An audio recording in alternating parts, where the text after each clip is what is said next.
যে কয়েকজন নেতা রাজনৈতিক নেতা তারা বিভিন্নভাবে এই সরকারের বিরুদ্ধে কথা বলছে এবং আবার এই স্থিতিশীলতা বিনষ্ট করবার চেষ্টা করছে।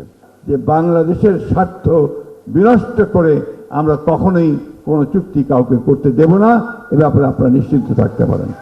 বারবার করে বলার চেষ্টা করছি আমরা যে মানুষ যদি সংগঠিত না হয়, মানুষ যদি নিজের দাবির জন্য যদি আপনার সংগঠিত না হয়, তাহলে সেই দাবি কখনো আদায় করা যায় না।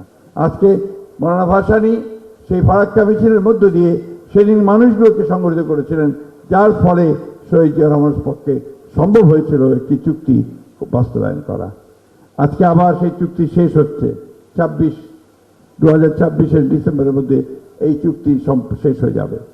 এখন প্রশ্ন এসছে যে কথা প্রফেসর আইনুল নিশাত বললেন যে এই চুক্তি যদি এক্সটেনশন না হয় বা পানি আসার ব্যাপারটা যদি নিশ্চিত না হয়, তাহলে আমরা যে কাজটি এই সরকার করতে যাচ্ছেন, আমি ধন্যবাদ জানাই আমাদের প্রধানমন্ত্রী জনাব তারেক রহমান সাহেবকে যে অত্যন্ত দ্রুততার সঙ্গে তার নির্দেশে আজকে পদ্মা ব্যারেজ অথবা আপনারা যাই বলেন সেটা একটা নির্মিত হওয়ার সিদ্ধান্ত ইতিমধ্যে নিয়ে নেওয়া হয়েছে।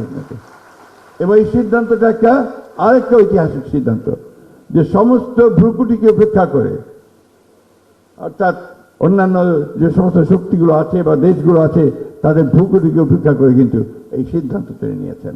অর্থাৎ তার দেশপ্রেম এমন এক পর্যায়ে আছে যে সেই সবগুলোকে তিনি কখনো আমলে নিচ্ছেন না, দেশের জন্য প্রথমে কাজ করছেন। Spanish digital print tiles, ATI tiles, এক টাইলসে জীবন পার। আমরা একটা কথা খুব পরিষ্কার করে জানাতে চাই, জনাব তারেক রহমানের সরকার জনগণের সরকার। জনাব তারেক রহমানের সরকার জনগণ দ্বারা বৈধ উপায়ে নির্বাচিত হয়ে 2/3 মেজরিটি নিয়ে সরকার গঠন করেছে। আজকে এই সরকারের বিরুদ্ধে কিছু কিছু শক্তি তারা কিছু অপপ্রচার চালাচ্ছে। শুধু তাই নয়, তারা দেশের যে স্থিতিশীলতা আছে সেই স্থিতিশীলতাকে বিনষ্ট করবার পায়তারা চালাচ্ছে। এই সম্পর্কে আমাদের, তাহলে আমরা বাংলাদেশের স্বাধীনতায় বিশ্বাস করি, গণতন্ত্রে বিশ্বাস করি, তাদেরকে আমাদেরকে অনেক বেশি সজাগ হতে হবে এবং শুধু সজাগ নয়, আমাদেরকে সংগঠিত হতে হবে যাতে কোনো রকম চক্রান্ত আমাদের জনগণের আশঙ্কা পরিপূর্ণ করবার জন্য যে সরকার যা গেছে তাকে স্থিতিশীলতা বিনষ্ট করতে না পারে। বন্ধুগণ, আমি এই কথাগুলো এই জন্য বলছি যে গতকাল আমরা দেখলাম যে কয়েকজন নেতা রাজনৈতিক নেতা তারা বিভিন্নভাবে এই সরকারের বিরুদ্ধে কথা বলছে এবং আবার এই স্থিতিশীলতা বিনষ্ট করবার চেষ্টা করছে।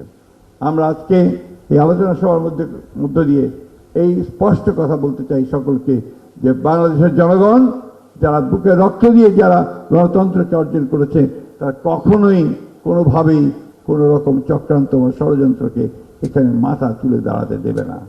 একই সঙ্গে আজকে আমরা ভারতের সরকারের কাছে একটা স্পষ্ট বার্তা জানাতে চাই এই আলোচনা সভার মধ্য দিয়ে, যে আলাপ আলোচনার মাধ্যমে অবিলম্বে এই ফারাক্কার যে চুক্তি সেই চুক্তি বাংলাদেশের জনগণের সঙ্গে আলাপ করে তাদের অভিপ্রায় অনুযায়ী, তাদের চাওয়া অনুযায়ী এটাকে সম্পাদন করতে হবে। এটা হচ্ছে খুব পরিষ্কার কথা আমাদের।